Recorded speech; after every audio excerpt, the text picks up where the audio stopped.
So I'm about to head out and do a comparison between these two.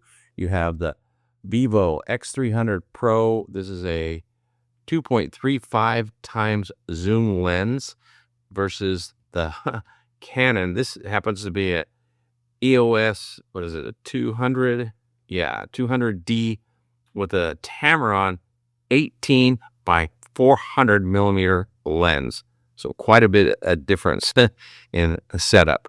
This has got a much larger sensor in it versus the Vivo X300 Pro, but of course, this is a large sensor for a phone. So I'll put those sensor sizes up on the screen for those of you that are really photo buffs and want to know the difference. So let's go outside and see how they perform. So this is pretty cool looking at both of them side by side here. You can see over here on the left is the Vivo X300 Pro, and we've got my DSLR here on the right, the Canon. And I've got to confess to you, I forgot to take the first couple photos without the extended lens on the Vivo. So I had to take those today, which it's a little more cloudy, a little darker out today. I could wait till later in the afternoon till we get some sunshine, but I just wanted to get this done. And we see here that the Vivo has a little bit wider range of view here than the Canon. Not by much, but just by a little. Now let's go ahead and zoom in. We'll see the differences. You have a 24 megapixel processing here on the Canon, so it's not quite as high as the 50 megapixel camera on the Vivo. So you get a little bit more clarity here on the Vivo. You get a lot more detail as well here on the Vivo. And if we just slide over here to the side, I want to show those bushes here on the side, for example. You can see there's much more detail in those bushes here than you get on the Canon. Even though the Canon is a better lit day, you just didn't get as much detail as you did on the Vivo. Move on to the next photo. This one right here is zoomed in just slightly on both of them. This is at 10 times. Now look at the clarity here on the 10 times. I don't know if I moved on the image, so it looks a little blur here on the DSLR. However, look at this tree. Look at the clarity here. You still get a lot more out of the Vivo on clarity. And if you detail the color. Now, I'm going to be honest with the DSLR. Yes, you can take the photo in RAW, but you can also take the photo in RAW on the Vivo as well. So, you know, there's a comparison to be had there, but I don't deal with raw photos because it's just too time consuming. I like to trust the camera, or I want to use the camera just by its default, which is what these are. This is the JPEG version here, as you can see here on the camera.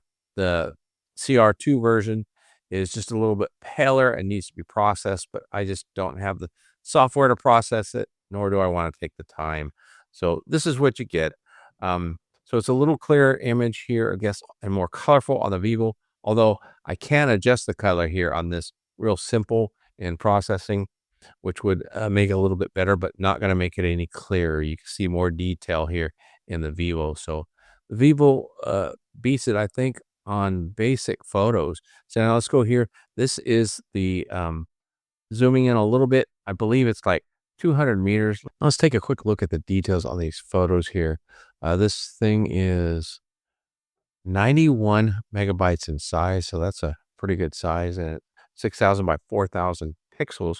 Over here, we've got 7,100 megapixels, so it's a little bit smaller size and smaller in pixels. However, it does look a bit clear here on the Vivo, and that's simply due to the megapixel size of the lens, this being 50 megapixel and this one only taking 24. Because if we zoom in, you can see you can't really see any detail on the shed itself, where you can see the wood grain here very easily, and you can see how much softer it is here on this because it's just not quite as clear. Look at that, even on the trim there, you can see the wood grain. So the Vivo is outperforming the DSLR for now, and I'm sure before some of you comment, it is a lower end DSLR, but we're talking about price range. They're both right around $1,500 for the lens and the phone or the camera itself. So in the same price range, you get better performance here. Let's go on to the next photo here, and you can see we're zooming in a little bit more, and You get the detail here because you do zoom in, but again, it's a little bit washed out, which doesn't bother me because it can be changed in processing. You can add a little more color. It's lost. But here's something you get on a DSLR you don't get on a camera phone. Check out the bokeh here. It's perfect here. It's focusing on the depth here and on the shed and bokehing everything in the background, where here you don't get that close-up bokeh. It starts to way back there on the roof of that thing, but a lot more separation here on the DSLR. Now let's see how it transfers into shadows. You can see here, again, you get more detail, although it is pretty well lit up, but you start to get a little artifacting here on the DSLR, so it doesn't look as clear. Let's go on to another image here. This is another long range shot. Now, these were taken the same day, and you can see here a little bit more coloring here on the Vivo, and it handles the sky really well. There's just a lot of processing going on here. There is processing going on because it converts it from a CR2 to a JPEG, but it just doesn't do it quite the justice that the camera or the phone does, although you can adjust this in post. But you can see there's much more refined detail here in the grass than you get here. And if we zoomed in a couple clicks, you can see here on the tree, it looks pretty good. And here, even more detail on the tree. Let's go on to the next image here where we zoom in. This is a kind of a 10 time shot on both of them, or equal to on both of them. You can see the detail in the DSLR as well here and the grass, and it's kind of blurry up close on the Vivo, but let's go ahead and zoom in on the flowers. You can see they're detailed pretty good there, a little blurred on both of them, but you got a little more coloring again going on, but you can see texture. You can see the detail in the leaves here, and that's all gone and lost here. And same with the wood grain on the planter. So you do get quite a bit more detail out of the Vivo than I do on my DSLR. Let's go ahead and look at the next photo here. It's just kind of zooming in a little bit further on both of them. And believe it or not, the real color is what we see here on the Vivo. That's closer to what we're really getting on real color. So going in, are you gaining any detail? When you use the zoom lens, you can get a little more detail there zooming in. So that looks really good. And the flowers, everything, you start to see the detail on the leaves and definitely the wood grain. And I think you start to get some AI interference here on the Vivo because bark looks a little, I don't know, fragmented or pixelated. I think it looks a little fake. You can see that here. Everything's really nice and clean. It's just a little more fuzzy or blurred. But if I take the time to add a little more color into this photo, I think it would do quite well. Now, instead of cropping in, let's go ahead and do a zoom here image. You can see you zoomed in on both of them here. You can see quite a bit of difference. Again, a little bit duller here, much more punchy and colorful on the Vivo. But let's zoom in on that flowers on both of them and see how they compare. When you look at these on the DSLR, check that out. You can actually see the ripples here on the flower here. Everything got smoothed out on the Vivo. It's not quite the same. So there's some AI editing here. Even though you get a little more detail on this and color, I think the DSLR really captured what's real as far as the image. Now the coloring is a different story, but again, you can really punch the color out in this in post.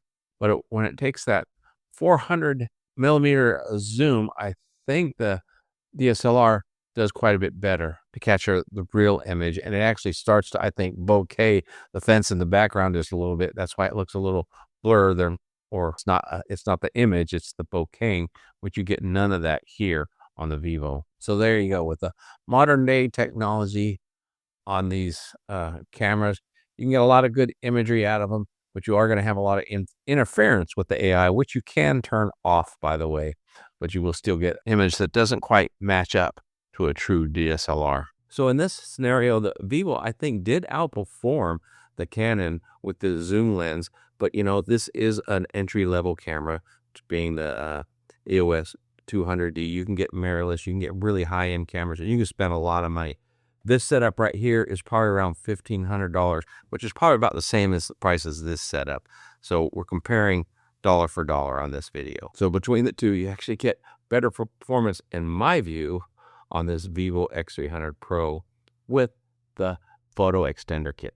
So if you want to start out with DSLR experience and see what it's like, this is a great way to do it. I mean, you put this lens kit on here, and then of course you see it pops up right here to turn on the telephoto extender.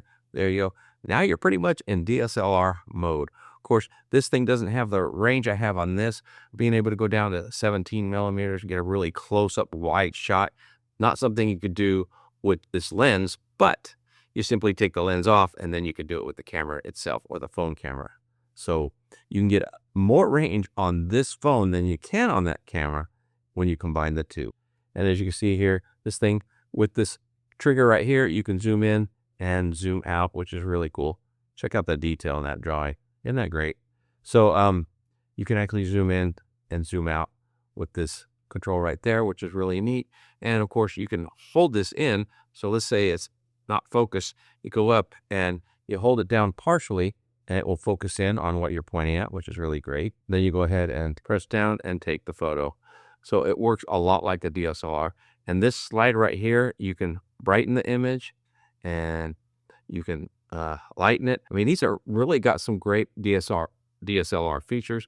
And then if you want to start recording, that's what this red button right here on the top, you just press that red button and now it's taking a video. So that's pretty impressive what you can do with this phone, with this kit here, and you can zoom in and out on video just as well. So I think that's pretty slick. It's not quite that easy on the DSLR, and when you're zooming in and out, it's not going to be as smooth either, because it's quite a big device to turn this thing and move when you want to zoom in and zoom out.